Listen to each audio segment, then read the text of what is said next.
Okay. Hello, everyone.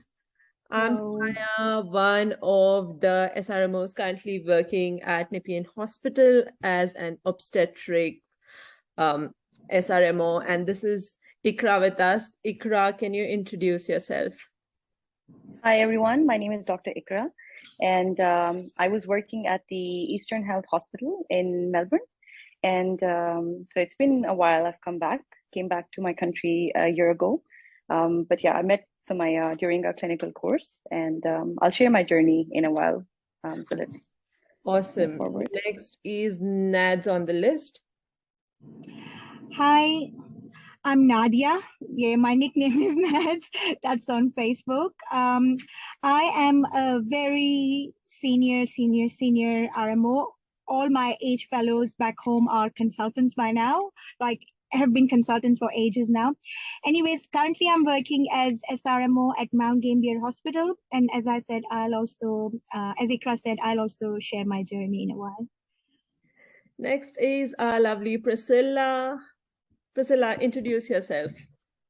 Hello, everyone. My name is Priscilla, and I'm basically from India. I moved to Melbourne in 2019, and I worked in Perth for more than a year. So I worked in St. John of God in Midland, and then currently I work in Monash. I work in the ED, and I'll share my journey, just when everybody's ready to. But my interest is to get into GP practice.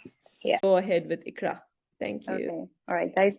So, like Nadia, I'm also from Pakistan, and I graduated in 2017 and did my house job, completed that in 2018. End of 2018, I moved to Australia, to Melbourne, with my parents, with my family. I'm an Australian national, so that was one advantage that I had. So after coming to Australia, initially I was just looking around, asking around people to get a bit of information how to prepare for Part 1 AMC. I came across there was a GP there, so close to my house, and his son was, I think, working at St. Vincent's Hospital at that time.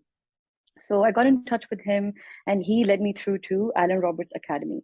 So that's, most of you know, I think you guys are from there as well. I joined that. It was about, I think, a 6-week course, and I prepared for my MCQ exam, and I sat in the exam and cleared that in the first attempt. After that, I gave my PTE, the language test, cleared that and got the score that was required. And fortunately, I got enrolled in the clinical course, the one happening next. And that's where I met Sumaya. So I had a very good team, I would say. We prepared really well. And I gave my clinicals in November. I think that was happening around November at that time, and cleared it as well in the first attempt. So end of 2019, I was done with AMC Part 1, PTE, and clinical. And obviously, since I had the Australian citizenship, so I think that was one major factor contributed towards me getting a job very quickly. It didn't take me that long. So 2020, COVID hit, and as you all know, people got stuck overseas, and they required a lot of doctors in Australia. So there were a lot of job opportunities coming up. What I started doing was I started going to each and every website, the website of the respective hospitals in Victoria. My main aim was to mainly be restricted to Melbourne because my family was there. I did not want to move anywhere else. And so initially I was applying just to the hospitals limited in Melbourne. After that, I started applying basically to all the other hospitals as well in Victoria. So during this time, of course, there were a lot of rejections. Like everyone, I think all of us have been through that. There were a lot of rejections, and there was a time I remember when I would just open up my email, read the first line. Unfortunately, you have not been selected, and I would just delete the email. So meanwhile, as Nadia said, what I started doing was I started dropping my CV to the respective hospitals as well, the ones that were close to me. I didn't go really far for that. But so that wasn't helpful because they would all say that you have to go through the exam, again, the website portal, apply there, do, the whole process as it is. During this time, I did observership for about 1.5 weeks at the Monash Hospital, so Monash ED. My main aim was to first to obviously get a bit of the hold of the Australian healthcare system, and secondly to get a referee because the clinical referees were of course from Pakistan, and one of my referees was Alan Roberts himself in Australia. But it's always good to have someone more. you can have your GP as well as a referee. So I was working, and there was an ED consultant, I think Dr. Kirsty Povey. She was happy to be my referee, not a clinical, of course, but anyway, I was there, did my observership for about 1.5 weeks. And after that, I started applying. So it took me about, I would say, 3 to 4 months, good 3 to 4 months to like daily applying to different hospitals, and so much so that I even started applying to different clinics if they required a doctor. I was happy to do that because I was getting frustrated during that time, hearing so many rejections from everywhere. So the job opportunity, yeah. Just one thing. So this session might disconnect automatically because it's a free session. I don't know when it disconnects. So in case it does, I'm immediately going to send another link. So just stay on. Sure. Okay, sure. So coming to the main point, there's one day there was a job opening at the Eastern Health, and that was for the HMO2 level. So I just randomly applied there. 2 of our class are actually people from the same clinical group. 2 of my other people, they got the job offer as well. Sorry, the interview call as well. So I think that happened, in fact, before me. And I forgot to mention one thing, that during this whole time, it's very important that you work on your CV. So what I did was that I got my CV made by a professional. The CV was really good. It was up to the mark, and I think it's because of that CV, and of course me being an Australian national, I think that was a bit of an edge over others, and having passed my clinical as well. So these 3 factors, because of this, I got a call for the interview from the Eastern Health. At that time, because it was COVID, it was at its peak, so they were not doing the live interview, so it was all over a phone call. So before that, I remember I called the lady who did my CV. She was also preparing us for the interviews. I called her up and I discussed all the possible questions that could be asked at the Eastern Health, and the job was mainly for the ED position, the HMO2 position for ED, not for any other department. So anyway, I prepared with her, gave my interview with a phone call, and then after a couple of days, I got a call saying that you've been selected, and then the whole process started. So I think I was very lucky. I didn't have to wait much longer. This all happened, I think, within 6 months. And APRA took a while, though, yes, because there were a few documents that had to be, I had to get them from my own country, and that there was a delay in that. And then APRA, of course, takes the good time as well. So I think I was hired I got the job offer in May, but I got my APRA registration, everything done at the end of August. So it was nearly September. But then I started working there, worked for about 6 months in the ED. Initially, 3 months were again level 1 supervision. After that, they promoted me to level 2, got 6 months in ED, then did a couple of months, like 3 months addiction medicine. They did not give me the surgical rotation, so that's why I couldn't get my general registration. I was working on the provisional, and then for about 15 months, I worked there. And again, the COVID peak was there. So during my general medicine rotation, we actually had to switch over to COVID. Our wards in the hospitals were switched to COVID. And basically under Eastern Health, there was Maroondah Hospital, Angliss Hospital, and Box Hill Hospital. So I worked everywhere, for a few rotations. And then after that, I was whole marriage thing came up, and I had to get married, and then I came back to Pakistan. And since then, so I did basically 15 months of that. And then since then, I'm here, and now I'm working as a pediatric trainee here in Pakistan. So my journey is not very long, very short. But I would say a few things I just want to share quickly before I go is that you need to have good referees. You need to have a very, very good, strong CV, because that's that is something that can get you to your interview, at least the process of interview. And of course, clinical exam is very important. I think as Nadia shared as well, that she gave the clinical and she was preparing for that, and she had the process started. So once you've given the clinical, I think the chances are a bit more compared to the others. And of course, if you're PR holder, national, of course, that puts you on an edge. But again, there's so many of my friends who applied through the visa, and then that worked out for them as well. So so I think that's about it. And thank you very much. And I will see this video hopefully soon. All right. Awesome. Thank you. Thank you so much, Ikra. I think it was something that everyone wants to hear, and that gives people hopes. And all the very best with the rest of your day. If you want to stay around, you can stay around. If you want to leave, that is completely fine as well. And I will send you all the link as soon as I upload the video. Thank you so much for your time, Ikra. Thank you. Thank you. Bye. So who wants to go next? Priscilla, Andali? I can go Is that next. okay, Priscilla? Yeah. Awesome. Hi, Andaleep. Nice to see you. Hey, Maybe you nice should to see start you with too. introducing yourself because I think because you were not there when we did the initial introduction. So start introducing yourself and then continue with your journey. Hi, I am Andeep Sayed and I'm currently working in Greenslopes Private Hospital here in Brisbane. I'm basically from Pakistan, Lahore. Did my graduation, my MBBS degree from Qaeda Medical College, Bahawalpur in Pakistan. And my journey, it's not very long, it's quite short. And I think it's more suitable for people who do not have much experience. Like I see so many nervous posts about, I just have 1 year of experience, I just have my internship, but I'd be still able to get a job, I don't have part 2 and everything like that. So I don't have much experience back in Pakistan or even here. I have just started in May 2022. But Alhamdulillah, it's been going very good so far. And I'm sharing this because Sumayya's post was kind of the only thing that I literally read so many times whenever I was, I don't know, hopeless that I won't get a job.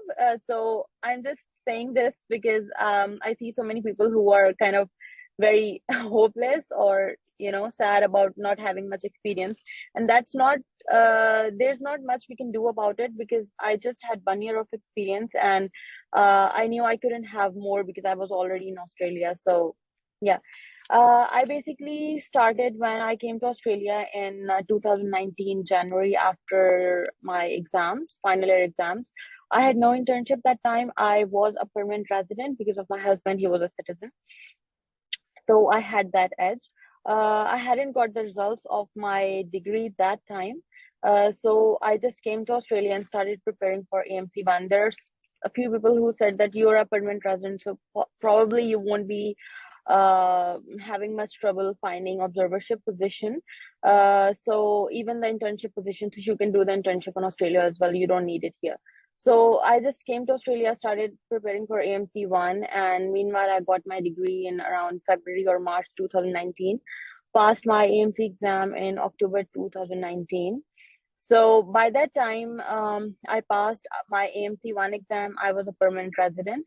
I was onshore in Australia, but I was pregnant. So I wasn't actively looking for any job. I was kind of just looking for observerships, emailing different hospitals. But all I got was you should have AMC2 or any previous clinical experience. You don't have any. So that didn't work out. So COVID hit, my baby was born. So I was just kind of busy in my personal things. So I went back to Pakistan in 2020 December, I think. That's because I knew I won't be able to secure a job without my internship in my country. So I started my internship back in Pakistan, completed my internship in 2021 December. So from October, I started emailing different hospitals. I started emailing different clinics, some GPs I knew for observership positions just to get, getting a kickstart in Australian healthcare.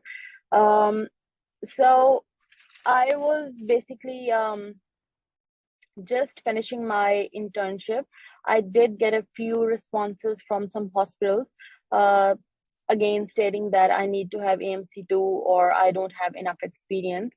The Monash Me Prep program, it was just starting that time, and they were very excited to have me, but they wanted my internship certificate. So I kind of missed that as well. I came to Australia in 2021 December, just after finishing my internship, and I applied again, emailed everywhere. So I saw your post about Greenslopes Private Hospital. I was just I rambled through group, and I used to search different experiences and different hospitals. So I had emailed Greenslopes Private Hospital in 2020 and 21 as well, and I again emailed them in 2022 January. But I kind of just emailed every hospital and forgot about that because I kind of knew that nobody is going to email me with a positive response, because there were some people who did say that just focus on your AMT clinical, you won't be able to secure a job here. So I was preparing for clinical as well. But I did get an email back from Greenslopes Private Hospital in February 2022, just 1 month after my email. And they were really short on staff and they really wanted me to start as early as possible. So I gave my interview next day and they gave him the confirmation, I think, within a day or two. So it was kind of really quick for me. I just made my CV myself. There are people who do ask about the CV template and all sorts of questions. No, I didn't get it done by someone because it was very expensive and I didn't think I would afford that. And I felt like it was wasting money. So I did everything myself. I had help of my husband that time. We downloaded a software, completed my CV. My referees were from Pakistan and the people, the consultants or the registrars in my house job rotations. And with just 1 year of experience and AMT1 exam and a CV made just by a software and myself, I was able to secure a job. I did get a position from Princess Alexandra Hospital as well. I did get an email, but I didn't pursue because I already kind of was satisfied with the position I had. So it was a really short journey, but the points are, I think, email every hospital. Yes, they won't be, taking your email into consideration that time, but maybe after a month or two, if they're really short staffed, they might get back to you. Also, CV, you can do it yourself if you know, I still think it's just possible to just complete it yourself. You don't really need any help. But it's just a matter of time, I think, and just persistence. Just keep applying. There are people who ask me, what are the emails that you kind of, sorry, my husband just showed me APRA template. Yeah, just kind of try to follow the APRA template. I did apply for my APRA registration and they asked me to redo my CV according to their template because there are a few things that I was missing, like gaps in my practice and all. So just go to the hospital website and in their contact us bar or for our doctors, there's always a link to the recruitment offices or recruitment team. Email them. And I do always get responses. There are different responses. Some say that you need to have AMC2. Some say that we don't have any positions right now. But I think the point is you are getting to them. So just email all the hospitals. And COVID has, I think, changed a lot of things in Australian healthcare system. They are really short on staff, and I have seen so many people, IMGs with more than 2 years of gaps, and just part one. They are working and they are on good positions. I have just started as a JMO. It's I'm trying to find my way to the BPT, because I'm really interested in doing that. And I have seen Pakistani and Indian IMGs pursuing BPT very successfully here. So yeah, this take home message from my side is a little experience or a CV that is not made by an expert is not something that is going to stop you from securing a job. So it's just do your best and just keep applying. Don't lose hope. And apply to private hospitals, email all individual hospital recruitment teams. And I think it's possible to get there. Awesome. Thank you so much, Anjali. That was a really beautiful journey that you've shared. As we all see on regular basis on every group, there is definitely a question almost daily saying that I either have a very long gap or I don't have much experience. And then some of the people that comment also say, no, you should go back and get experience. But what we learned from your story, as well as it was similar in my case, I didn't have any experience and I wanted an internship job, which is so difficult to get, that it is possible. And even a lot of people have, I think, some people have told me that Green Slopes hasn't gotten back, but then yours is a very recent experience. I thought that probably things have changed and now they're not getting back to people, but I think it's only being at the right place at the right time, and what's Yeah. for you will happen for you. Also, I would just like to add this as well.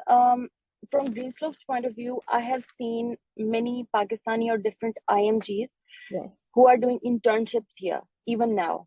yes, and they're So quite it's still IMG possible. friendly. Yeah. Yes, Yes. yes, I wouldn't say if 100 IMGs are applying for an intern position, all of them would be able to secure this, but most of them will somewhere in some hospital stream, they will. yes, And also, I have seen a friend who had literally 3 years of gap and has got a job in a metro hospital in Brisbane, and it's a very big teaching hospital, and she has just got a job in ED.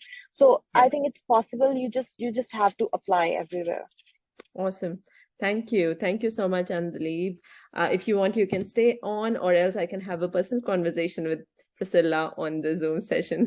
And I think this says less than a minute. So this Zoom call is anyways getting disconnected, but I'll post a link. If you want to join, you can join in. But thank you for sharing your experience, Andaleeb. Thank you No so much. worries. Bye.